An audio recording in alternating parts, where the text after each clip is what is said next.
እንደገና እንድንወለድ ሊያደርጉ የሚችሉ የቅድስና ሰዎች ወደዚህ ምድር ሲወለዱ ሲመጡ እኛ እድለኞች ነን የምንልበት ዕለት ነው። የትምህርታችን ርዕስ የሚሆነው ተአምረ ኢየሱስ የሚል ነው። በዚህ ርዕስ የምንማረው የእኛ ጌታ መድኃኔዓለም አምላካችን ንጉሳችን ፈጣሪያችን ሲባል ከነበረበት አባታችን ይባል ዘንድ ወደ ተገባው ጊዜ ደርሶ ንጉሳችን ሆይ ፈጣሪያችን ሆይ መሪያችን አምላካችን ሆይ እያለ ያመሰግን ከነበረው ትውልድ የተለየን ሆነን አባታችን ሆይ በሚለው ማዕረግ እንድናመሰግነው ሆኗል። አባታችን ሆይ የሚለው የተፈቀደልን ከተወለደ በኋላ ነው። ከዚያ በፊት አባታችን አንለውም ነበር። እስራኤል ዘሥጋ ይሉት የነበረ አባታችን አይደለም። ሥጋውን ሲያበላን ደሙን ሲያጠጣን ከጎኑ በፈሰሰው ማየገቦ ልጅ መባል ስንችል በልጅነት ማዕረግ እንድንጠራ በጎ ፈቃዱ ሲሆን አባታችን ሆይ አልነው። በሰማይ ብቻ ሳይሆን በምድርም ስብሐት ለእግዚአብሔር በሰማያት ካልን በኋላ ወሰላም በምድር አልነው። ወሰላም በምድር የሚለው ተጨመረ። በሰማይ ያለው በምድርም መኖሩን በዓይናችን በብረቱ አይተን አረጋገጥ። ሰብአ ሰገል ነገሩን፣ መላእክት ነገሩን፣ ኖሎት ነገሩን፣ ሰሎሜ ነገረችን፣ ዮሴፍ ነገረን፣ መጻሕፍት ነገሩን፣ መንፈስ ቅዱስ ነገረን፣ ቅዱስ ገብርኤል ነገረን፣ ቅድስት ኤልሳቤጥ ነገረችን። በዛሬው ዕለት የሚተረከው ታሪክ ባለ ታሪክ ነገረን። እርሷ ቡርክት የወለደችውም ቡሩክ መሆኑን ከዚህ ተነስተን እኛም አባታችን ሆይ አልነው። እርሱም ልጆቼ ሆይ አለን። ልጆቼና አባት የሚሉ ነገሮች የመጡት ዛሬ ነው። በሐዲስ ኪዳን ነው፣ ድህረ ልደት ነው እና በዚህ ድንቅ ዘመን በወርሃ ልደት ስለሆነ ያለነው ያገናኘን እግዚአብሔር ስሙ የተመሰገነ ይሁን። ተአምረ ኢየሱስ በሉልኝ እስኪ። በዚህ ርዕስ የምንማረው ግዝረት ስለሚባለው ታሪክ ነው። በኢትዮጵያ ኦርቶዶክስ ተዋሕዶ ቤተክርስቲያን በብዛት ከማይከበሩ ነገር ግን ከተሳሳትንባቸው አንዱ በዓል የዛሬውን ዛሬ አሁን ሰማዕቷ ቅድስት አርሴማ የተወለደችበት ዕለት መሆኑን እንጂ ግዝረት መሆኑን አውቆ የተሰበሰበው ትንሽ ነው። አታውቁም ማለት አይደለም። እኛም ክርስቶስን ነገረ ክርስቶስን እንድታውቁ እንድታከብሩ አስቀድመን የሰበክንበት አጭር ስለሆነ ግዝረት ተብሎ የሚከበረው በዓል በኢትዮጵያ ምድር በጣም ትንሽ ስፍራ ነው የሚታወሰው። ማህሌታውያኑ ግን እግዚአብሔር ይባርካቸው ያኖራቸውና በማህሌታቸው ትልቅ ትኩረት ሰጥተው የሚያከብሩት በዓል ነው። አጋጣሚው ጥሩ ነውና እዚህ ቦታ ግን እንዲከበር ፈቅደዋል። ተአምረ ኢየሱስ ማለት የተረፈ ወንጌል የሚባለው ነው። በቤተ ክርስቲያን ውስጥ ብዙ የተአምራት መጽሐፍት አሉ። ተአምረ ማርያም የሚባል አለ፣ ተአምረ ኢየሱስ የሚባል አለ። እነዚህ ሁለቱ ተያያዥ ናቸው። በነገረ ድህነት ውስጥ ድርሻ ያላቸው መጽሐፍት ናቸው። ተአምረ ማርያም የሚባለው ሁል ጊዜ በዕለተ ሰንበትና በእመቤታችን በዓላት የሚነበበው ተአምረ ማርያም ይባላል። ታምረ ኢየሱስ ደግሞ ኢየሱስ ክርስቶስ በስሙ ቤተክርስቲያን የእርሱ ናት፣ በዓላት ሁሉ የእሱ ቢሆኑም ታምረ ኢየሱስ በመቅድመ ኪዳን ሁል ጊዜ የማይቀር መጽሐፍ ነው። መቅድመ ተረፈ ወንጌል እንለዋለን። የወንጌል አካል ነው። የተገነጠለ ከወንጌል ሐሳብ ጋራ የተገናኘ ያልሆነ አይደለም። ታምረ ኢየሱስ የሚባለው ወንጌል ነው። በነገራችን ላይ ከሁሉም የታምራት መጽሐፍት ሁሉ የሚበልጥ የቅዱስ ወንጌል አካል የሆነ ተረፈ ወንጌል ነው። በመጽሐፍ ቅዱስ ውስጥ ተካቶ ያልታተመ ስለሆነ ነው ልዩነቱ እንጂ ጌታ በወንጌል በዮሐንስ ወንጌል 21ኛው ምዕራፍ ተራ ቁጥር መጨረሻው ላይ የተናገረውን ነገር ሁሉ በዚህ መጽሐፍ ተጽፎ እንደማያልቅ በሌሎቹ ግን ብሎ ሌሎቹ ካላቸው አንዱ ታምረ ኢየሱስ። ስለዚህ የመጽሐፍ ቅዱስ የቀጠለ ከመጽሐፍ ቅዱስ የቀጠለ የመጽሐፍ ቅዱስ አንድ ክፍል ነው እያልኳችሁ ነው ታምረ ኢየሱስ የሚባለው። ታምረ ኢየሱስ በመጽሐፍ ቅዱስ ውስጥ ጌታችን መድኃኒታችን ኢየሱስ ክርስቶስ ያስተምር በነበረ ጊዜ የሰራቸውን ታምራት ከፊሎቹን የተሸከመ ማለት ነው። ለምሳሌ ኢየሱስ ክርስቶስ ተወለደ ሚለው ተመዝግቧል። ከተወለደ በኋላ ግን ያለውን ያስተዳደግ ነገሩን መጽሐፍ ቅዱስ አልመዘገበውም። የመዘገበው ታምረ ኢየሱስ ነው። ታምረ ኢየሱስ የሚባለው መጽሐፍ ነው። በነገራችን ላይ ብቸኛው ታምር ወካይ ተኪ ተመሳሳይ የሌለው ታምር የሚባለው ኢየሱስ ክርስቶስም በድንግልና ጸንሶ በድንግልና መውለድ ነው። ብቸኛውን ታምር የመዘገበው መጽሐፍ ታምረ ኢየሱስ ነው። ሁለተኛው ታምረ ማርያም። እነዚህ ታምር ያላቸው ስለ ታምር የሚናገሩ መጽሐፍት የነገረ ድህነት መጽሐፍት ናቸው። ሰዎች እንደሚሉት የልብ ወለድ ወይም ደግሞ የኔቢጤዎች ተሰብስበው ያረቀቁትም አይደለም። ታምረ ማርያም ስንል ገለጥ ስናደርገው ድንግል ማርያም በድንግልና ጸንሳ በድንግልና ወለደች አይደለም የሚለው። ከዚህ የበለጠ ታምር በዚህ ምድር የለም። አምላክን በድንግልና ጸንሶ በድንግልና መውለድ ተመልከቱ። አንደኛ አምላክን፣ ሁለተኛ በድንግልና መጽነስ፣ ሶስተኛ በድንግልና መውለድ፣ አራተኛ ከዚያ በኋላም ድንግል ሆኖ መኖር። እነዚህ ታምራት የተመዘገቡት በሁለቱም መጽሐፍት። ስለዚህ ታምረ ኢየሱስ እየተነበበ ከሆነ ስለ ታምረ ኢየሱስ እያወራን ከሆነ ስለ ወንጌል እያወራን ወንጌል እየተማርን ነው ማለት ነው። ታምረ ኢየሱስ በሚለው የትምህርታችን ርዕስ ውስጥ አንድ 3 ነገሮችን ብናይ ደስ ይለኛል። አንደኛው ታምረ ኢየሱስ የሚለው የኢየሱስ ክርስቶስን የአስተዳደግ ሁኔታ የምናይበት ሆኖ 3 ንዑሳት ነገሮችን እናያለን። በበህቅ ለሂቀ ይለዋል ቅዱስ የቅዳሴው ደራሲ ዲዮስቆሮስ። በበህቅ ለሂቀ በ30 ክረምት በዮርዳኖስ ተጠምቀ ይለዋል። በየጥቂቱ አደገ። ይሄን ነው መተርጎም ይፈልጉ። በዚህ በየጥቂቱ በምትለው ቃል ውስጥ ነው 3 ነገር ማየት ይፈልጉ። ምን ማለት ነው በየጥቂቱ ማለት?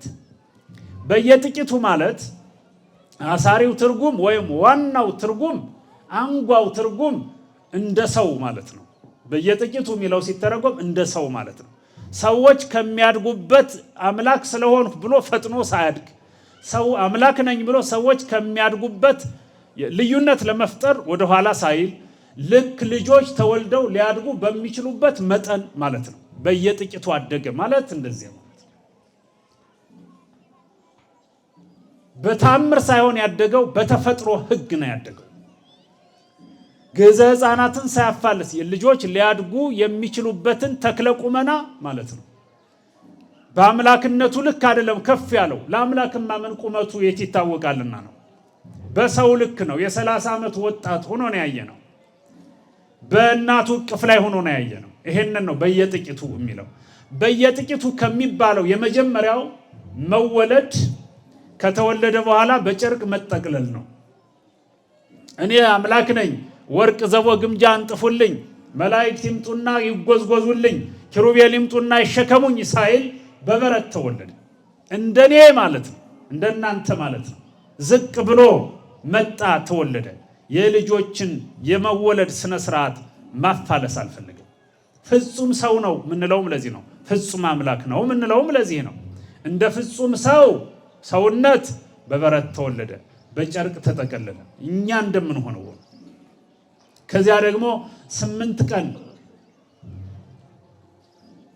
8 ቀናት ሲቆጠሩ የብሉይ ኪዳን ሕፃናት ይሆንላቸው እንደነበረው ወደ ብሉይ ኪዳን ሕፃናት አስተዳደግ ስራ ሲጠጋ እናየዋለን። በ8ኛው ቀን እጅግ በጣም የሚገርመው የመጀመሪያው ተአምር ለነገራችሁ የፈለኩት የተጻፈ ነው። በዛሬው ዕለት እንግዲህ ከታኅሳስ 29 ጀምሮ እስካሁን 8 ቀናት ነው የሚሆኑት እስከ ጥር 6 ድረስ 6 ሲደመር 2 8 ነው። በ8ኛው ቀን የብሉይ ኪዳን ሕፃናት ይሆንላቸው እንደነበረ እመቤታችን ዮሴፍ ሽማግሌው አረጋዊውን ዮሴፍን ሂድና የዚህ ሙያ ያለውን ሰው ፈልግ አምጣልኝ ብላው ወደ ኢየሱስ ክርስቶስ መጣ። ሰው መሆኑን ነው የምናየው። የኛ ጌታ እንደ ልጅ በእናቱ እቅፍ ላይ ተኝቷል። ጥበበኛው ባለሙያው ምላጩን ይዞ መጣ። የሚገረዘው ልጅ የታለ አለ። ይኸውና አሉት። በሉ በጥንቃቄ ያዙልኝ፣ ሌሎቹ ሕፃናት ሲገረዙ እንደሚሆነው እኔም ስራዬን ልስራ አለ። እሺ አሉት። የሚሆነውን አደረጉና ና አሉት። ኢየሱስ ክርስቶስ ግን ታምር የሚለውን በደንብ ያዙልኝ በቅደም ተከተል። ታምር የጀመረው ከዚህ ነው። በጥንቃቄ ያዙልኝ ብሎ ምላጩን አዘጋጅቶ መስራት ያለበትን ሊሰራ ሲጠጋ ኢየሱስ ክርስቶስ መናገር ጀመረ። የትኛው ሕፃን ነው በ8ኛ ቀኑ የሚናገረው? የተለመደውን ያው ይንተባተብ ይሆናል፣ ይጮህ ያለቅስ ይሆናል። በማይገባን እናት ግን በምታውቀው ምልክት ተግባቦት ይጀምር ይሆናል። ገና ድምፅ ከማሰማት የማያልፍበት ቀናት ውስጥ ክርስቶስ ግን መናገር ጀመረ። ምን ብሎ ተናገረ መሰላችሁ? ባለሙያ ሆይ አለው። ከአንድ የ8 ቀን ሕፃን የሚሰማ ድምፅ ነው። ይሄ አሰራር አይደለም፣ ተአምር ነው። ግዘ ሕፃን የልጆችን አስተዳደግ ሳያፋልስ ያልነው እናቱ እቅፍ ላይ መተኛቱ ነው። ለመገረዝ የሚገርዝ ሰው መጠራቱ ይሄ ልጆችን አስተዳደግ። ለሰውነት ያለውን ክብር ተመልከቱ። ለኛ ለሰውነት ለሰብአዊነት ባለሙያ ሆይ ደሜን ሳታፈስ መገረዝ ትችላለህን አለው። ይሄ እኮ የሚገርም ተአምር ነው ወገኖቼ።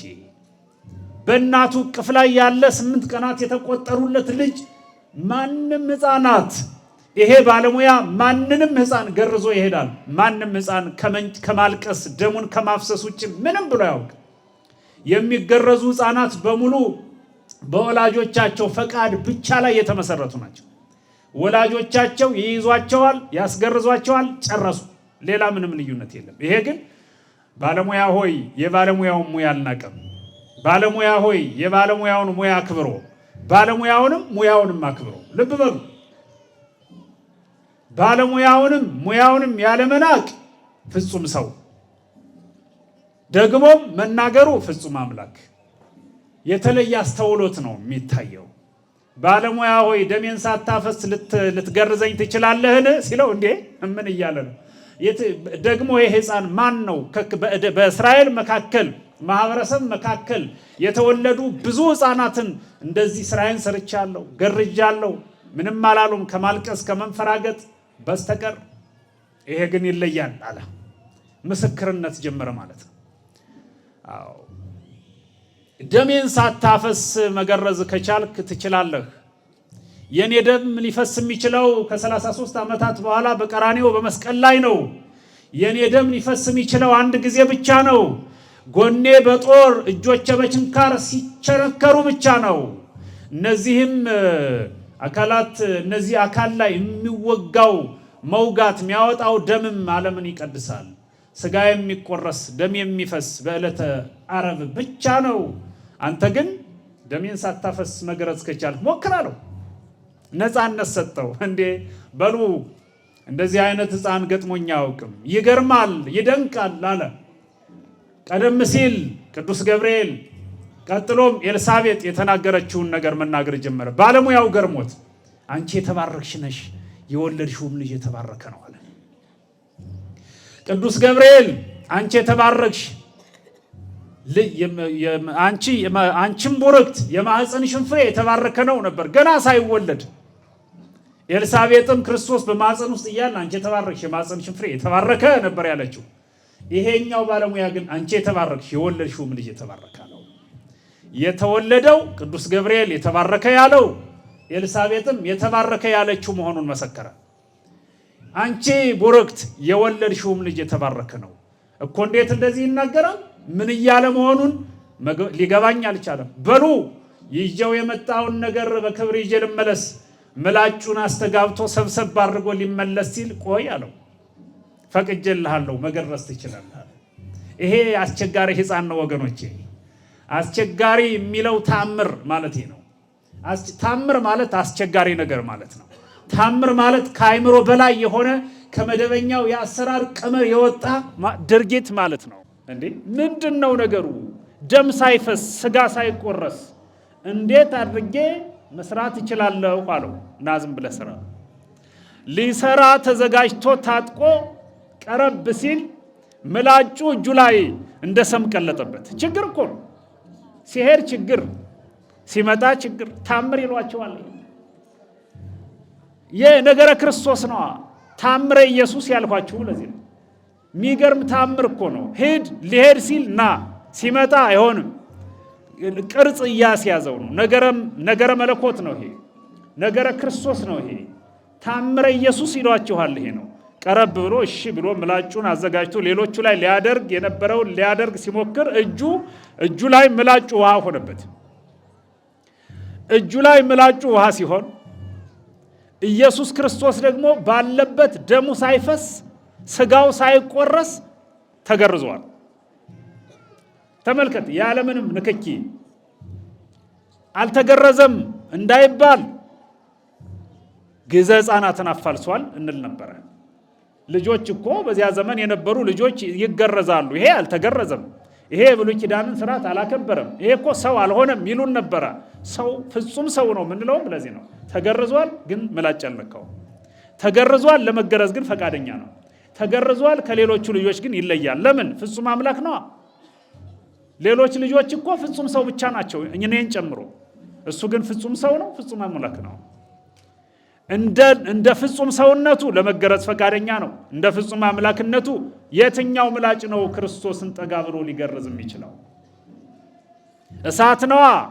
ወደ እሳት የቀረበ ምላጭ አማራጩ መቅለጥ ብቻ ነው። እመቤታችንን እኮ መጽሐፍት የሚያደንቋት ለዚህ ነው። እፎኑ ያዋየኪ የሚሏት እንዴት አላቃጠለሽም ይሏታል። ልብሱ እሳት፣ ክዳኑ እሳት።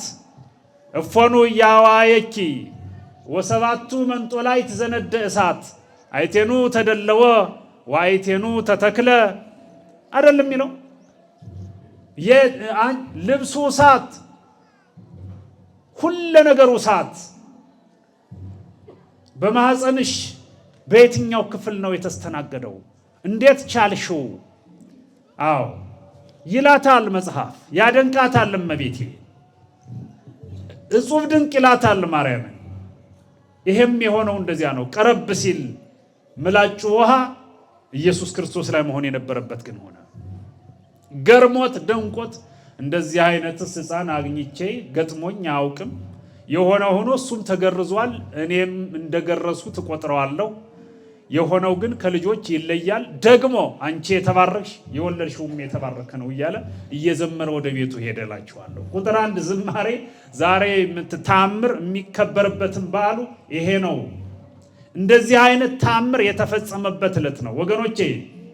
ኢየሱስ ክርስቶስ እያንዳንዷን ነገር ሲሰራ ለሰሪው ለስራውም በሚገርም መንገድ ነው። ስራው ክርስቶስ ተገዝሯል። አዎ ማን ገዘረው? በታምር። ኢየሱስ ክርስቶስ ሊገዘር ማን ሄዶ ነበር? ባለሙያ ሄዶ ነበር። ባለሙያው ወንጌል እንዲሰብክ ነው የተጠራው እንጂ ኢየሱስ ክርስቶስን እንዲገዘር አይደለም። ነገረ ማርያምንም ነገረ ክርስቶስንም አስተባብሮ እንዲሰብክ ተጠራ። ና መጣኸኝ ተብሎ መጥቶ አየ። የተጸነሰው የተወለደው የማርያም ልጅ ለካ አምላክ ነው። እኔም ምስክር ነኝ። ና ግዘር ተብዬ ሄጄ ነበር፣ አልሆነም። የሆነው ይሄ ነው። ደም የሚፈስ በ33ኛው ዓመቴ ነው አለኝ። መስቀል ላይ ነው አለኝ። ስጋዬም አይቆረስም፣ ደም የማይፈስም ደሜ ሳይፈስ ስጋዬ ሳይቆረስ ገርዘኝ አለኝ እኮ። ይሄ የሚደንቅ ሰው ነው። በእርግጥ ማርያም የወለደችው የሰማይንም የምድርንም ንጉሥ ነው ብሎ ለመስበክ ወደ ከተማ ሄዶ እንዲናገር የተጠራ ሰው ነው። ስለዚህ አይቶ መስበክ እንዴት ደስ ይላል መሰላችሁ። ወንጌልንማ ዮሴፍ ይስበከው፣ ወንጌልንማ ሰሎሜ ተስበከው፣ ወንጌልንማ መላእክት፣ ወንጌልንማ ኖሎት፣ ወንጌልንማ ሰብአ ሰገል ይስበኩት ወገኖቼ። እኛ በእነሱ ያደረ መንፈስ አድሮብን እንጂ በአይናችን አይተን አይደለም። በአይነ መንፈስ እናያለን። የእምነት ችግር የለብንም። ያለ ጥርጥር እናየዋለን። ዛሬም ቤተልሔም ላይ እናቱ እቅፍ ላይ ያለውን ጌታ ያለ ቅድመ ሁኔታ እናየዋለን፣ እንሰግድለታለን፣ እንዘምርለታለን። እንደ ሰብአ ሰገል እንደ ጥበብ ሰዎች ወርቅ፣ ዕጣን፣ ከርቤ ላንይዝ እንችላለን። ያለንን ይዘን ግን እንሰግድለታለን። ለእሷ የጸጋ ለእናቱ ለልጇም የባህሪ ስግደት ያለ ጥርጥር እናደርገዋለን። ጽድቅ ከሆነ አይቀርብንም፣ በረከት ከሆነ አይቀርብንም። ጥርጣሬ በልባችን የለም። እንደው ግን በአይን ማየት እንዴት ደስ ይላቸዋል መሰላችሁ። ዛሬ ያለው ትውልድ ቶማሳዊ ትውልድ ነው። የድሮው ትውልድ አብርሃማዊ ትውልድ ነበረ። አብርሃማዊ ትውልድ ማለት ማየት ሳይፈልግ የሚያምን ማለት ነው። ቶማሳዊ ትውልድ ማለት ደግሞ ማየት ብቻ ሳይሆን ካልጨበጠ ማያምን ማለት ነው። ካልዳሰሰ ማያምን ማለት ነው። ቶማስ ማየት አንሶት ካልጨበጥ ካልዳሰስኩ አለ። የኢየሱስ ክርስቶስን የተወጋ ጎን አየ፣ እጁ አደጋ ደረሰበት። በእርግጥ ተአምር ነው። ዛሬም የቶማስ እጅ ተአምር እየሰራች ነው ያለችው። ቶማሳዊ ትውልዶች ነን እኛ። ማየት እንፈልጋለን። ጥሩ ነው መመራመር፣ መጠየቃችን ጥሩ ነው። ከልክ በላይ ግን እንዳይሆን። ኢየሱስ ክርስቶስን ማርያም ወለደችው የምትለን የት አይተህ ነው የሚል ትውልድ እየተፈጠረ ስላየን ነው። አሁን የዛሬውን ታሪክ ስንናገር ተአምር የሚባል ነገር የማያምኑ ደግሞ ተአምር እንሰራለን የሚሉ አሉ። በተአምረ ኢየሱስ ማያምኑ በካራቴ ተአምር እንሰራለን የሚሉ አሉ። እነ ኢዩ ጩፋ የሚባሉ ወፈፌዎች፣ የዚህ ዘመን ተኩላዎች በካራቴ ሰው እንፈውሳለን ኢየሱስ ያድናል ሲል ትሰማዋለህ። ተአምረ ኢየሱስ ላይ ያለውን ስንናገር ግን ተረት ነው ይሉናል። እንደው ማን ይሙት ከነሱ ጋር ማነጻጸር በራሱ የተጻፈው እውነት ይሄ ነው ወገኖቼ። አንዱ በነገራችን ላይ እነዚህ በዓላት የሚባሉ አሉ። የዛሬውን በዓል በደንብ ማስረጽ ፈልጋለሁ። የግዝረት የሚባለውን ሰማዕቷ ቅድስት አርሴማን ጊዜ ስለበጀትን ነው። በደንብ ደግሞ ከኔ በኋላ ስለምንማር ነው። አምላኳን አስቀድመን እሷን ማስከተል ስላለብን። እስኪ አንድ ነገር መሃል ላይ ላስገባና ልንገራችሁ። 19 ሲደመር 9 ስንት ነው? ንገሩኛ። 18 በዓላት አሏት የኢትዮጵያ ቤተክርስቲያን። 18ቱ በዓላት በሁለት አበይት ክፍል ይከፈላሉ። አበይትና ንዑሳት ተብለው ይከፈላሉ። ዛሬ የምናከብረው ከ9ኙ ንዑሳት በዓላት አንዱ። እስኪ ዝርዝሩን ልንገራችሁ ስለሚጠቅም ብታውቁትም። አንዳንድ ጊዜ የአሁን ጊዜው የእናንተና የኔ ትውልድ አንብቦ ማለፍ ነው እንጂ ሸምድዶ ይዞ መኖር ላይ ብዙም ስላልሆን፣ በተለይ ነገሩ ሁሉ እያጠረ መጥቶላችኋል አይደለ? ዘንድሮ ድሮ ስንክሳር ነበር አንብበን የምናውቀው፣ ወንጌል አንብበን ተነቦልን ነበረ። ከዚያ ደግሞ ቀስ በቀስ የዘመነ ሚዲያ ሆነ፣ ወደ እንትን መጣ። አሁን ደግሞ ወደ ዩቲዩብ መጣ። ዩቲዩብ አሁን አልም የለም ይሄ ሁሉ ማን ያያል ብለን ደግሞ ወደ ቲክቶክ መጥተናል። አሁን ደግሞ ቲክቶክ ይቀርና ቀጥታ እንደ ቺፕስ የሚገጠምልን አንድ በጀሯችን ተገጥሞ የሚሰማ ከሆነ ይሰማ፣ ያለዚያ አንፈልግም የሚል ትውልድ ሳይመጣ አይቀርም። ይሄ በጣም አደጋ ነው። ትዕግስት ያስፈልጋል መስማት በደንብ እና 9ኙን አበይትና 9ኙን ንዑሳት በዓላት እስኪ ልንገራችሁ፣ ይጠቅማችኋል። የምታውቁትን ነው ደግሜ የምነግራችሁ። የመጀመሪያው አበይት በዓላት ከምንለው ጽንሰቱ ነው። የኢየሱስ ክርስቶስ መጸነስ አንዱ የኢትዮጵያ ኦርቶዶክስ ቤተክርስቲያን አብይ በዓል ነው። የመጀመሪያው በዓል ቅዱስ ገብርኤል ያበሰረበት ቀን ማለት ነው። መጋቢት 29 ቀን እሁድ ጠዋት ማለት ነው። መጋቢት 29 ቀን እሁድ ጠዋት ከጠዋቱ 3 ሰዓት ላይ ቅዱስ ገብርኤል መጥቶ ደስ ይበልሽ ያላት ያ በዓለ ጽንሰቱ ይባላል። በዓለ ብስራትም እንለዋለን። ስለዚህ የመጀመሪያ ከአበይት በዓላት ልደቱ ነው። የሉቃስ ወንጌል ምዕራፍ 1 ጽንሰቱ ነው። የሉቃስ ወንጌል ምዕራፍ 1 ተራ ቁጥር 26 ጀምራችሁ ወበሳልስ ወር ተፈነው የሚለውን የምናነበው የመጀመሪያው የኦርቶዶክስ ተዋሕዶ ቤተክርስቲያን የመጀመሪያ አብይ በዓሏ እሱ ነው። ሁለተኛው በዓለ ልደቱ ነው። ሶስተኛው በዓለ ጥምቀቱ ነው። አራተኛው በዓለ ሆሳዕና ነው። አምስተኛ በዓለ ስቅለት፣ ስድስተኛ በዓለ ትንሣኤ፣ ሰባተኛ በዓለ ዕርገት፣ ስምንተኛ በዓለ ጰራቅሊጦስ፣ ዘጠነኛ በዓለ ደብረ ታቦር ናቸው። እነዚህ ዘጠኙ አበይት በዓላት የሚባሉት ናቸው። እነዚህ አበይት በዓላት የየራሳቸው የአገልግሎት አይነት ይዘት አላቸው። ቤተ ክርስቲያንም አንደኛዬ ብላ ትወስዳቸዋለች። የነገረ ድህነት በዓላት ናቸው። የዳንባቸው በዓላት ናቸው። የሐዲስ ኪዳን የነገረ ድህነት አበይት በዓላት የምንላቸው ናቸው። ንዑሳት በዓላት የሚባሉት ደግሞ እንግዲህ በአቆጣጠር አንዱ የተለየ ሊሆን ይችላል። የመጀመሪያው በዓለ መስቀል ነው። በዓለ መስቀል የምንለው ሁለት አይነት አቆጣጠር አለ። አንደኛው መስከረም 17ን 1 መጋቢት 10ን 2 ብሎ የሚቆጥር አለ። እንደው እኔ የገባኝን ግን ማውቀውን ለመናገር በዓለ መስቀል የሚባለው አንድ ነው። መጋቢት 10 እና መስከረም 17 1 ተብሎ ነው የሚቆጠረው። ስለዚህ አንድ ንዑሳት በዓላትን በተመለከተ፣ ሁለተኛ ከልደት በፊት ከበዓለ ልደት በፊት ያሉ 3 ሳምንታት አሉ። ስብከት፣ ብርሃን፣ ኖላዊ የሚባሉ በየሳምንቱ የወጡ የማዕረግ ስሞች ናቸው። እነዚህ 3ቱ ንዑሳት በዓላት ናቸው። ከንዑሳት በዓላት የሚቆጠሩ ናቸው። 4 ማለት ነው። በዓለ መስቀል፣ በዓለ ስብከት፣ በዓለ ብርሃን፣ በዓለ ኖላዊ የሚባሉት። ሌላው አምስተኛው በዓለ ግዝረት ነው። ዛሬ ያለንበት ማለት ነው። ዛሬ እያከበርን ያለነው ከንዑሳት በዓላት መካከል አንዱ ነው። ታምረኛ በዓል ቢሆንም ደረጃው ግን ከንዑሳት በዓላት ነው። ሌላው ልደተ ስምዖን የሚባለው ነው። የካቲት 8 የሚከበር ኢየሱስ ክርስቶስን ያቀፈበት ስምዖን። እንዴት አይነት ድንቅ ታሪክ መሰላችሁ! በሰዓቱ ምን ሰብከው ይሆናል? ስምዖን ተወክፎ የሚባለው ስምዖን ክርስቶስን እቅፍ አድርጎ የታደሰበት፣ የተፈወሰበት፣ ወጣት የሆነበት፣ ይዜ ተስዕሮ እያለ የዘመረበት፣ ከዚህ በኋላ የጌታዬን ማዳን አይቻለሁና አሰናብተኝ ባሪያህን አሰናብት ያለበት እሱ ማለት ነው። ሌላው ቃና ዘገሊላ የሚባለው ነው፣ ጥር 12። ሌላው ደብረ ዘይት ነው። ሌላው በዓለ ጌና ነው። በዓለ ጌና የምንለው ታኅሳስ 28 ነው። ታኅሳስ 28 በአራተኛው ዓመት አንድ ጊዜ በዓለ ልደት ብለን እናከብረዋለን። በ3 ዓመታት ያሉትን ግን ከንዑሳት በዓላት አንዱ አድርገን ቆጥረን ተሳቱ በዓላት ተሳቱ 9 አበይት 9 ንዑሳት በዓላት 18 በዓላት የሚባሉት እነዚህ ናቸው። ከነዚህ በዓላት መካከል አንዱ ዛሬ የምናከብረው በዓለ ግዝረት ነው። በዓለ ግዝረትን በተመለከተ ይሄን መሃል ላይ ካስገባውላችሁ ተአምረ ኢየሱስ በሚለው የትምህርታችን ርዕስ ውስጥ ሁለተኛውን እነግራችኋለሁ። አንደኛው በኢየሱስ ክርስቶስ ግዝረት ምክንያት የሆነው ተአምር ነው። ይሄ እጹብ ድንቅ ብለን የምንወስደው። ሁለተኛው ኢየሱስ ክርስቶስ ሲያድግ በአስተዳደጉ ጊዜ የሚገርሙ ነገሮች ይሆኑ ነበር። በእንዘይት የዘዝ ለአዝማዲሁ ነው የሚለው። እየታዘዘ ነው ያደገው። እናቴ እማዬ ምን ልታዘዝ እያለ። እስኪ ልጆች አላችሁ ይሆን? እዚህ ልጆች አላችሁ እያየሁ ነው።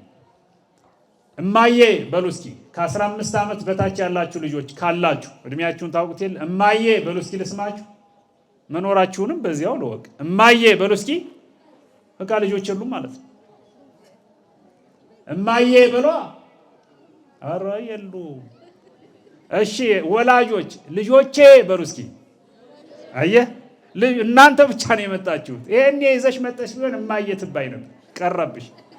በእርግጥ ትምህርት ቤት ልካችኋቸው እንደዚህ ምክንያቶች ይኖሯቸዋል። ቤተ ክርስቲያን ስትመጡ ግን ይዛችኋቸው ነው ለእንደዚህ አይነት ጥቅሞች። አሁን የኢየሱስ ክርስቶስን የልጅነት ያስተዳደግ ታሪክ ልጆች ቢማሩ እንዴት አይነት ጥሩ ልጆች ይሆናሉ መሰላችሁ። እና ስትመጡ ያዝ እያረጋችኋቸው ነው። ያው ያስቸግራሉ፣ ግን ይዛችኋቸው ነው፣ የግድ ነው። አንድ ነገር ልንገራችሁ። እመብርሃን ቅድስተ ቅዱሳን ድንግል ማርያም ኢየሱስ ክርስቶስን ልጇን አምላኬ ከማለት ባሻገር ልጄ ትለው ነበር። ልዩ እኮ ነው ይሄ። እስኪ ንገሩኝ ማን ነው አምላኩን ልጄ ያለ? እስኪ ንገሩኝ ማን ነው አምላኩን በልጅነት በጀርባው ያዘለ? እስኪ ንገሩኝ ማን ነው? ኧረ እንደው ተነግሮ አያልቅም። ልቶ እመብርሃን ድንግል ማርያም እኛ አባታችን ሆይ በሰማያት የምትኖር ስንል እሷ ግን ልጄ ሆይ በሰማይ የምትኖር እንዴት አይነት መታደል ነው! አማላጅነቷ ከሁላችን ጋር ይሁን። ታዝዘዋለች። ልጄ ኢየሱስ ክርስቶስ መድኃኔዓለም ና ትለዋለች። እሺ ብሎ ይመጣል። ይሄ እኮ ታሪክ ነው። ታምረ ኢየሱስ ላይ የተመዘገበ ነው። ጨዋታ አይደለም የምናገረው። በእውነቱ አምላኳን ናላዝዝህ የምትል እኛው እንደው ሰአሊ ለነ ሀበ ክርስቶስ ወልድኪ ከመ ይስራይ ለነ ኃጣውኢነ ስንላት እኮ ሰው ታምር ነው። በእውነት ይሄ ታምር ነው። በእርግጥ ግን ውሸት የሚመስለው አለ። እንዴት ሆኖ ና የምትለው እሷ ናት። ሂድ የምትለው እሷ ናት። የምታዝዘው የእሱ ትትና የእሷ ልልና ነው የሚታየው። እሱ ለእሷ ለመታዘዝ ፈቃደኛ መሆኑ፣ እሷም ደግሞ እሱን ወልዳ ልጄ ሂድ ና ብላ ማዘዟ። እዚህ በላይ ታላቅነት፣ እዚህ በላይ ትትና አለ? የእመቤቴን ከፍታ የልጇንም ትህትና ተመልከቱ። ልጄ አቤት ና እሺ፣ ይሄን አድርግ እሺ። እንደ ምሳሌ ላንሳላችሁ። እንጨት አስፈለጋት እመቤታችን። ሂድና እንጨት ይዘህና አለችው። ልጆች ጋር እየተሯሯጠ እንጨት ሊለቅም ወደ ዱር። ኢየሱስ ክርስቶስ እኮ ታምረ ኢየሱስ ይሉሃል። ይሄ ነው ሰማይና ምድር የማይችሉት ጌታ። እዚህ ዓለም በረሃው ሁሉ እሁዝ ውስተ እዴሁ የምንለው ጌታ እናቱ አንዲት ብላቴና ጸንሳ ወልዳው በድንግልና ተጸንሶ በድንግልና ተወልዶ ስታዝዘው ከማየት በላይ ምን ታምር አለ? በዚህ ምድር ምን አይነት ተኪ ታምር ነው ያለው? አምላኬ አቤት፣ ልጄም አቤት ና እሺ። መጦ ሄድ እንጨት አምጣልኝ። እሺ እማዬ። ከልጆች ጋር አብሮ ወደ እንጨት ወደሚገኝበት ሄደ። ልጆቹ እንጨት የሚያስሩበት ገመድ፣ እንጨት የሚሸከሙበትም ብርቱ ትከሻ አላቸው። ምናልባትም በወቅቱ እንጨት ብዙ እንጨት ሰብስበው ሊጭኑ የሚችሉባቸው በአካባቢው የጭነት አገልግሎት የሚሰጡበትም ነገር ጭምር ይዘው ይሄዳሉ። እሱ ግን ገመድ ሳይዝ አብሯቸው ይሄዳል። እንዴ አንተ ገመድ አልያዝክ ግን እንጨት መልቀም ነው የምትሄድ እኮ እንዴት ይሉታል። አብሮ ዝም ብሎ ይሄዳል። እነሱ እንጨት ለቅመው በአህያ ጭነው ወይም በአካባቢ መቼም ያን ጊዜ መኪና አለ ማለት አያስገምትም። ባላቸው ነገር ጭነው ሲመጡ ኢየሱስ ክርስቶስ እንጨቱን ሰብሰብ አድርጎ በነፋስ ያስርና ደመናውን ና ይለውና ደመናው ይዞ ደመናውን አሸክሞ ደመናውን እንደ አህያ እየነዳ ወደ እናቱ ሂድ ይዘህ ሂድ ይልና እማዬ እንጨት አምጥቼልሻለሁ ይኸውና ብሎ ለእናቱ እንጨት ያስረክባታል። ደመና ማዘዙ፣ ነፋሱን ማዘዙ፣ በደመና መጫኑ፣ በነፋስ ማሰሩ የአምላክነቱ መገለጫ ነው። እማዬ እሺ አንቺማ ካልሽኝ ብሎ መሄዱ ሰው መሆኑ ነው። ነገረ ሰብእና ነው ይሄ። ነገረ ስጋዌ ይሏቸዋል። ምስጢረ ሥላሴን ከምስጢረ ስጋዌ አስተባብረን የምናይበት ሩቅ ሳንሄድ ታሪክ ነው። አስታውሳለሁ ልጅ እያለሁ እናቴ እንጨት ይዘህና ወይም ብላ ስትልከኝ እንደ እንጨት መልቀሙ ነገር አልሳካልኝ ካለ በፈለኩት ጊዜ የፈለኩትን ያክል እንጨት ማግኘት ካልቻልኩ በቂ እንጨት ማምጣት ካልቻልኩ የልጆች ደባ ነው ይሄ። እናንተም በዚህ ከተማ ያደጋችሁ ልጆች አታውቁ፣ ስለ እንጨት አታውቁ። እንኳን እንጨት ልትለቅሙ እንጨት ቤትም አትኖሩ። ምትኖሩም ሌላ ቤት ውስጥ ነው። በእውነቱ አይገባችሁም። ይሄ ግን ታሪኩ አይጠፋችሁም። አብዛኞቻችሁም ስለ ገጠር የምታውቁ ወይም ገጠር የኖራችሁ ወይም ገጠር ቤተሰብ ያላችሁ ስለምናገረው ታሪክ እንግዳ አትሆኑ። ተሸክመን እንመጣና ልጆች ሰብሰብ ብለን እንጨቱን እንዲያውም ለእናታችን ሞቅታ ማይፈጥር ሆኖ ካገኘ ነው ብዙውን እንጨት አንድ ጊዜ ድው አድርገን እንጥለዋለን። በጋራ እኮ ነው። እማዬ ብዙ እንጨት አምጥተንልሻል ነበር፣ ተባረኩ። ይሄ እንዳያልፈን እኮ ነው። እደጉ ልጆቼ ትለናለች። ከመረቀችን በኋላ ወጣ ስታይ ግን ያን ያክል አይደለም። በእውነቱ እንደው ስንጥለው ያሰማውን ድምፅ ያክል የሚያወጣ ድምፅ አይደለም። አንዳንዶቹ ተንኮለኛ ልጆች ደግሞ ትልቁን ድንጋይ አምጥተው ሁሉ ሲጥሉ ትዝ ይለኛል። ልጅ ሁኜ መቼስ ታምር አይደል አስተዳደግ። ግን የተፈለገው ምንድን ነው? የእናት ምርቃት ነው። ተባረኩ መባል። ቀላል እንዳይመስላችሁ ይሄ እና ኢየሱስ ክርስቶስም ለእናቱ ታዝዞ እንጨቱን አምጥቶ እማዬ እንደኛ አይነት ተንኮል የለበትም ተአምር። ሁለተኛ ልጄ ጌታዬ አቤት ልልክህ ነው። እሺ ውሃ አምጣልኝ መንገዶኝ እናቴ አንቺ ብለሽኝ። አይ እናትና ልጅ ተግባቦት፣ አማላጅነቷ ቸርነቱም አይለየን ወገኖቼ። ውሃን የፈለግሽው? አዎ። እሺ። ከልጆቹ ጋር እየተሯሯጠ አብሮ እንዴ አንተ ውሃ ልትቀዳለህ የምትሄደው? አዎ። የታለ ያስከው የውሃ መቅጃ? አብሮ ይሄዳል። እነሱ ውሃ ቀድተው በጀሪካንም ብለው ባላቸው መቅጃ ነገር ይዘው ተሸክመው ሲመጡ የኛ ጌታ የኛ አባት የኛ ታምረኛ ንጉሥ በለበሳት ቀሚሱ ውሃውን ይዞ እንደዚህ አድርጎ ውሃ በልብስ እንዴት አይነት ታምር መሰለ! ውሃውን በልብስ ይዞ ወደ እናቱ ልጆች በጀሪካንም ብለው በውሃ በአካባቢው ውሃ መቅጃ ይዘው ሲሄዱ ታያለች እመቤቴ። ካየች በኋላ ልጇን ስታይ ለካ ሰውም አምላክም ነው። ምስጢረ ሥጋዌም ምስጢረ ሥላሴም የተሰበከበት ሁኔታ ነው ያ ዘመን። በበህቅ ልህቅ የሚለው በየጥቂቱ ሲያድግ ይሄን እያደረገ ነው ያደገው። ውሃ እየቀዳ ነገር ግን በልብሱ እየወሰደ ለእናቱ እየታዘዘ በልብስ ውሃ መሸከም አምላክ መሆኑን ይጠይቃል። መታዘዝ ሰው መሆኑን ያስረዳል። ሰው መሆኑንም አምላክ መሆኑንም በየደረጃው እያስኬድ አደገ። ሌላው ከልጆች ጋር ይጫወታል። ታምረ ኢየሱስ ላይ የተጻፈ ነገር ነው የምናገረው። ከልጆች ጋር ይጫወታል ወገኖቼ። ሲጫወት ልጆቹ ሰብሰብ ብለው አፈር እየፈጩ ውሃ እየተራጩ፣ በእርግጥ እናንተ አታውቁትም። ይሄንን ስንት ነገር አታውቁም መሰላችሁ? እዚህ ከተማ ያላችሁ ሰዎች ስንት ነገር ቀርቶባችኋል መሰላችሁ። አፈር እንዳትፈጩ፣ አፈር የለ እኮ የት አለ? በምኑ ትፈጩታላችሁ? መቼስ በዚህ ቡና በምትፈጩበት አትፈጩት ነገር ችግር እኮ። አፈር መፍጨት ውሃ መራጨት የሚባሉ ነገሮች ለእናንተ ታምር ናቸው። በቲክቶክ ነው የምታዩዋቸው። ልጆቻችሁን አልምዷቸው። በእውነቱ ይሄ ገጠሩ ማህበረሰብ ቱባው የኢትዮጵያው ጥሩ ነገር ነው፣ ቢያውቁት ጥሩ ነው። እንደው ሄደው ዛሬ አፈር ይፍጩ ውሃ ይራጩ ማለት ባይሆንም እንደዚህም አለ ኢትዮጵያ ምድር ውስጥ። እንደዚያ ነው ክርስቶስ ውሃ እየቀዱ ጭቃ እያዘጋጁ አፈር እየፈጩ ይሄዳል።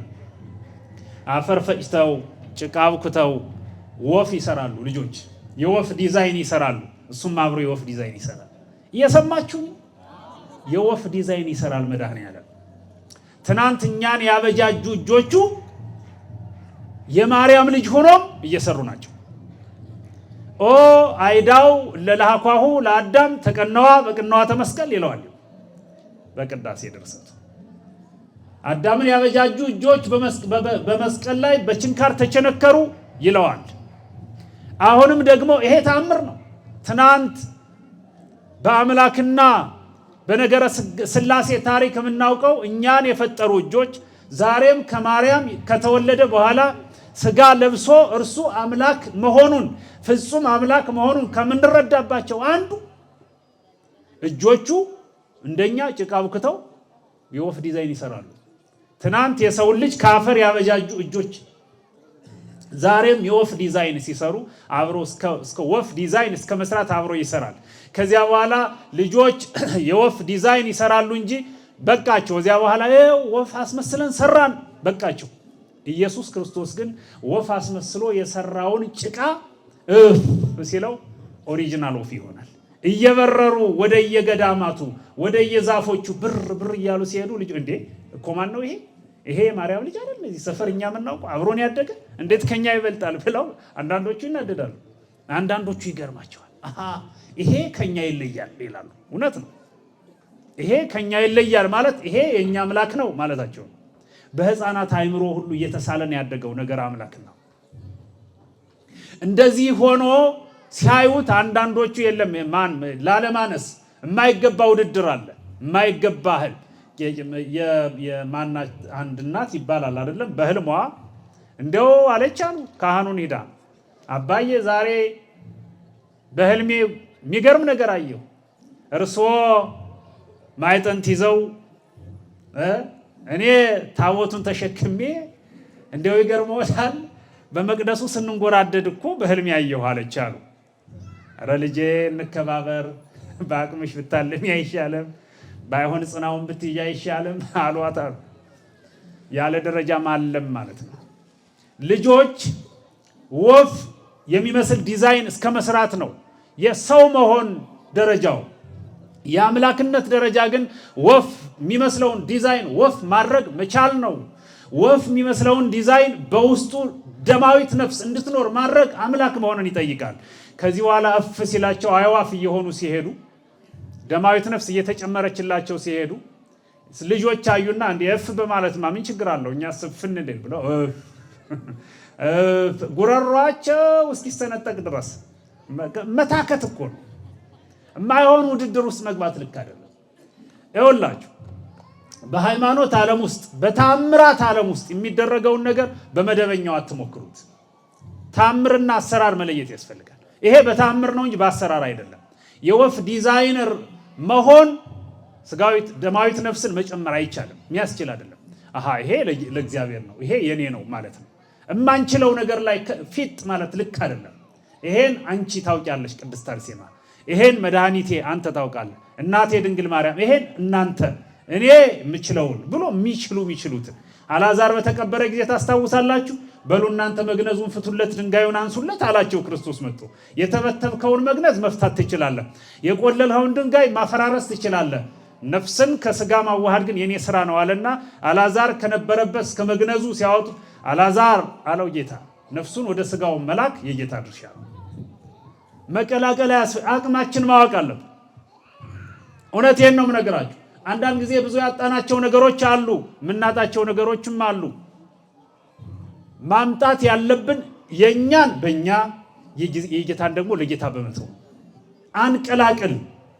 እኔና እሱ አንድነን አንበል። እኔ ከቅዱስ ገብርኤል በምን አንሳለሁ የሚል ሰው ሳልሰማ አልቀረሁም ዘንድሮ። እኔ ከቅዱስ ሚካኤል እንደው ሰው ቢጣላ ከቅዱስ ገብርኤል ጋር ይጣላል፣ ጀግናው ጋር ሲያሳብደው ሰው እንደዚህ ይጣል። ቅዱስ ገብርኤል ጋር እንደው ሚካኤል ጋር ቢጣላ ይሻለው። ቅዱስ ሚካኤል ደግ ነው። በእርግጥ ቅዱስ ገብርኤልም ክፉ ነው አላልኩም። ለእንደዚህ አይነት ጅላጅል ግን ምረት የለው ማለቴ ነው። ቅዱስ ሚካኤል ወሚካኤል ከማኪ ርኅሩህ ይለዋል የድርሰቱ መጽሐፍ። በርኅሩህነቱ ይታወቃል። ቅዱስ ገብርኤልም ቀልድ አያውቅም ነው እንጂ ክፉ ነው ማለትም ግን አይደለም። እኔም ከቅዱስ ገብርኤል በምን አንሳለሁ የሚሉ አይጠፉ። አረ ከቅዱስ ገብርኤል ከማርያም አላንስም የሚሉ ተፈጥረው፣ እኔ እኮ በዘመኔ ብኖር ኢየሱስን ወልድ ነበር የሚሉ ተፈጥረው፣ ኢየሱስን አይደለም ደና ልጅ መውለድ የማይችሉ ሴቶች ኢየሱስን እኮ እኔ በዘመኑ ብገኝ ኑሮ ወልደው ነበር፣ ምን የሚያስደንቅ ነገር አላት ማርያም እኮ እንደ ሁላችን ተራ ሴት ናት የሚሉ ምስጋና ይድረሳትና ለእመቤቴ አሉ። እግዚአብሔር ያስተካክለን ወገኖቼ። የሆነው ሆኖ ወፎችን እንደ ልጆች በቃ አልቻሉም፣ የሚገርም ነው እያሉ እየተደነቁ ታምር ስለሆነ ወደ ቤታቸው። የመጨረሻውን ታምር ልንገራችሁ ትምህርቴን ለመጨረስ። የመጨረሻው ማለት ለአሁን የያዝኩትን ሌላ ልጆቹ ይጫወታሉ። ሲጫወቱ በመሬት ይጫወታሉ መጫወት ባለባቸው ልክ። ከዚያ በኋላ ደግሞ ወደ ጣራው ይወጣሉ። በመሰላል ወደ ቤት ጣራ ይወጡና ከዚያ በኋላ ቀስ ብለው በመሰላል ይወርዳሉ። መውጣት መውረድ ነው። ይሄ ታምር አይደለም፣ አሰራር ነው፣ ጨዋታ ነው፣ የጨዋታ ህግ ነው። ኢየሱስ ክርስቶስ ግን ከመሬት ተነስቶ ልጅ እኮ ነው። በየጥቂቱ አደገ አላልኳችሁ? እንደ ሰው ከልጆች ጋር ይጫወታል።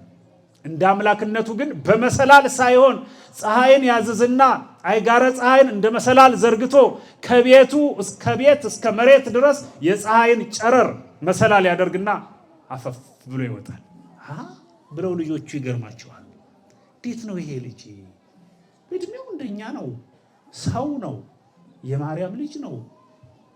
አንዳንዶቹ ደግሞ ባለማወቃቸው ምን የዮሴፍ ልጅ ነው እኮ ይባላል የሚሉ አሉ፣ አሜተኞች። ምን ይሄ እኮ ዮሴፍ ዞር ብለው አፋቸውን ገረድ አድርገው ሰው እንዳይሰማቸው ሐሜት ታውቁ የለ እንደዚህ ሸንቆጥ የምናደርገው ሰው ስንችልበት በእውነት ደህና ዋልክ እግዚአብሔር ይመስገን ባያውልህ ይሻላል የሚሉ አይነት ታውቁ። እንደዚህ አይነት ክፉ በእውነት ክፉ እንሆናለን አልፎ አልፎ። ደህና ነህ እንዴት ነህ አንተ እኮ ጠፋህ እኮ በጣም ጥሩ ሰው እኮ ነበር ካትጥፋ እንጂ ጓደኛ አይረባም እኮ ይገርምሃል ይሄ የሚሉ አይነት ሰዎች ሾርኔ ያስተካክለን መድኃኔዓለም። እንዴት እየተበላን እንደሆነ ነው የምነግራችሁ። በአንድ በኩል አብሯቸው ይጫወታል። የሚገርም ሕፃን ነው አንተ የማርያም ልጅ እኮ ነው በቃ አምላክ ነው የተባለውማ ነው። በአንድ በኩል ዮሴፍ ልጅ ነው እኮ ይባላል የሚሉ አይጠፉ። ዛሬም ስላሉ እኔ በዘመኔ ማዝንበትን ልንገራችሁ። ማዝንለትን ልበል ይሆን? ማዝንበትን እንኳን አይደለም እንግዳዬ ስላልሆነ። ማን ነው ይሄ? ዮናታን ነው ማን የሚባል ቅሌታም ሰውዬ አለ። ዮናታን መሰለኝ ሱፍ ለባሽ እና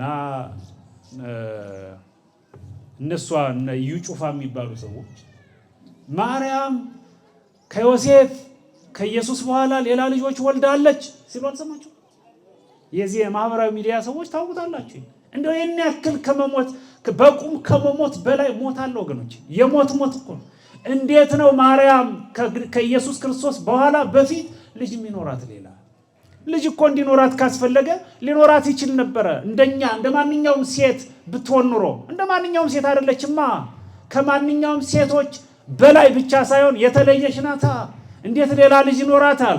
ቅዱስ ገብርኤል ያላት ትዝ አይላችሁ? ትጸንሻለሽ አላት። እንዴት ሆኖ አይደል ያለች? ፈኑ ይከውነኒ እንዘ ኢያእምር ብእሴ እኮ ነው ያለች። ወንድ ሳይኖር ባል ሳይኖረኝ ለምን አለች? ባል ሳይኖራት ነው ያበሰራት።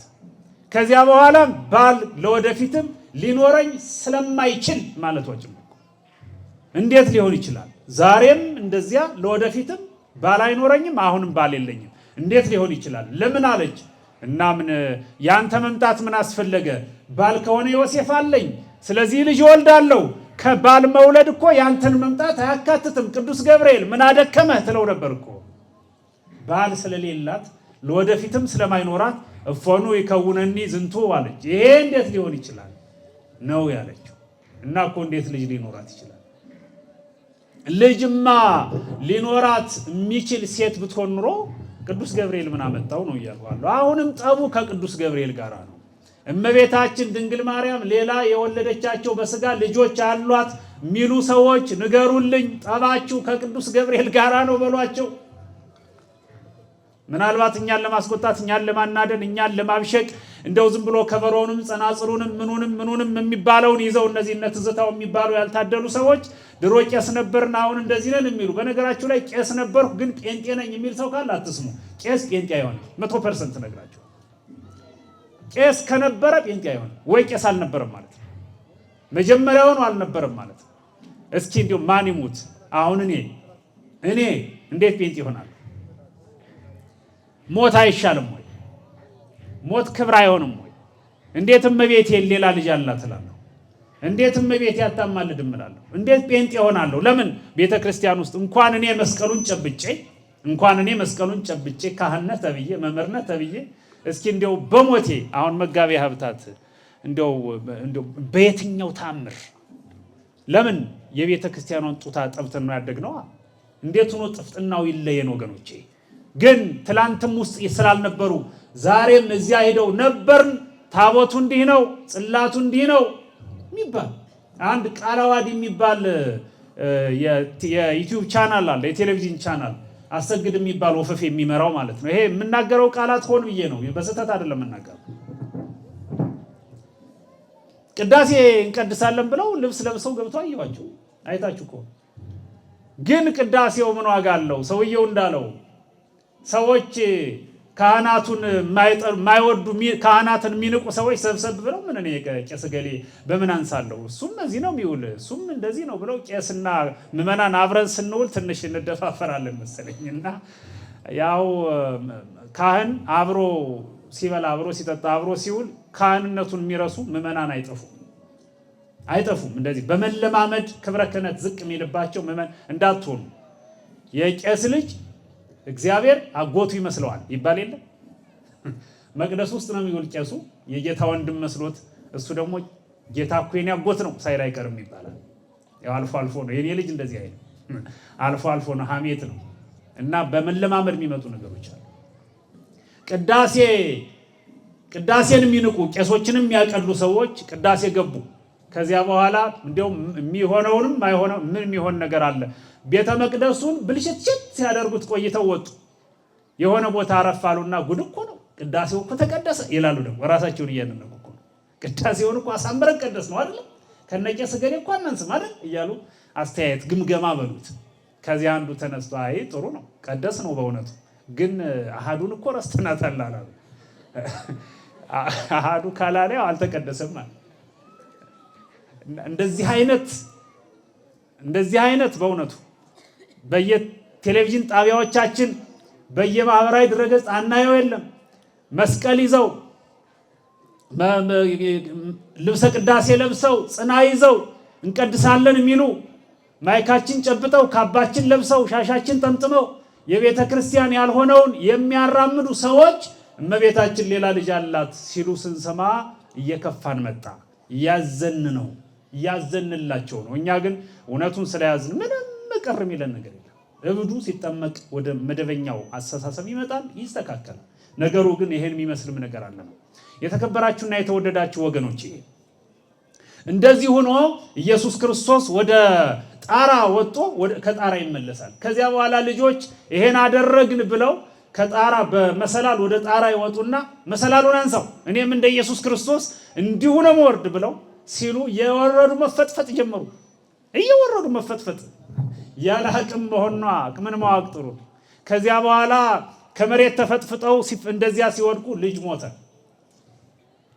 ልጅ ሞተና የሰፈሩ ሴቶች ተሰብስበው እንዴት አንቺ ልጅ ከኛ ልጆች ይለያል እኮ አሏት። ምስክርነትም ነው። አዎ ያንቺ ልጅ ከኛ ልጆች በብዙ ነገር እየተለየብን ነው። ልጆቻችንን ማይሆን ነገር እያሳየብን ነው። ከልጆቻችን በላይ ነው አሉ። ይሄ ትክክለኛ ምስክርነት ነው። አዎ አምላክ ነው። የማርያም ልጅ አምላክ ነው። መሰከሩ እኮ በተዘዋዋሪ። እንዴት ልጆቻችን ይገልብናል አሉ። በመሰረቱ የሞቱ በራሳቸው ችግር ነው፣ በሱ ችግር አይደለም። እሱ አምላክ ሲኮን የሚሰራ ስራ ነው የሰራው። ኑ ተከተሉኝ አላላቸው። እነሱ ናቸው አቅማቸውን ሳያውቁ ከማርያም ልጅማ እናንስም ብለው ወደ ላይ ወጡ፣ ተፈጠፈጡ። ከማርያም ልጅም ዝቅ ማለት ያስፈልጋል ወገኖች። ከማርያም እግር ስር እንጂ ከማርያም ትከሻ ላይ ለመሆን ባንሞክር ጥሩ ነው። ከማርያም ትከሻ ላይ ለመሆን ክርስቶስን መሆን ያስፈልጋል። የማርያም ትከሻ የተሸከመ መድኃኔዓለም ነው። እንደ ልጅ ታቅፈናለች፣ እርግጥ ነው። በትዕቢት ግን ከማርያም ትከሻ ላይ ለመሆን መፈጥፈጥን ያመጣል። ክርስቶስን ፍጡር ብሎ ማሰብ መፈጥፈጥን ያመጣል፣ ቅጣትን ያስከትላል። ከዚያ መጣው የሞተ ልጅ ነበረና ይኸው የገደለው ያንቺ ልጅ ነው ብለው ከሰሷት። ተከሳ እመቤታችን ለፍርድ ቆመች። ልጃችን ገድሏል ተብሎ ልጇን ሊያድንላት የመጣውን ጌታ ልጃችን ገደለ ብለው ከሰሷት። ግራ ሲገባ ለዚህ ይሆናል። ከዚህ በኋላ ነው ነገሩ ብላ እሷም ለፍርድ ቆማ ባለችበት የሞተው ልጅ አፈፍ ብሎ ተነስቶ የሞት ራሴ ነኝ፣ በገዛ ፈቃዴ ነው፣ ከፎቅ ተወርውሬ የወደቅኩ በገዛ እጄ ነው፣ እርሱ አልገደለኝም፣ አሁንም ከሞትኩበት ያስነሳኝ እሱ ነው አይልም። እስኪ አመስግኑት መድኃኔዓለምን ወገኖች። አዎ ከወደቀበት ከሞተበት ማስነሳት ጭምር ሌላው ተአምር ነው። የተከበራችሁና የተወደዳችሁ መላ ኦርቶዶክሳውያን የዛሬው በዓለ ግዝረት ነው። የትምህርታችን ርዕስም ተአምረ ኢየሱስ የሚል ነው። ኢየሱስ ክርስቶስ ካደረጋቸው ተአምራት ከፊሎቹ እነዚህ ናቸው። ተአምረ ኢየሱስ በሚባለው መጽሐፍ ውስጥ ከተመዘገቡት ተረፈ ወንጌል ከምንላቸውም ተአምራቶች አንዱ ነው። እናም በዛሬው ዕለት እያከበርን ያለነው በዓለ ግዝረት ስለሆነ ክርስቶስን ለማምለክ እናቱን ለማክበር ነው የተሰበሰብነው። ይሄ ነገረ ክርስቶስ፣ ነገረ ማርያም፣ ነገረ ድህነት የሚባለው ሶስቱ የተካተተበት የትምህርት አጋጣሚ ነው። የዛሬ ዓመት በሰላም ያድርሰን። ቀሪውን ትምህርት ሊቃውንቱ ያስተምሩናል። በሰላም ዋሉ።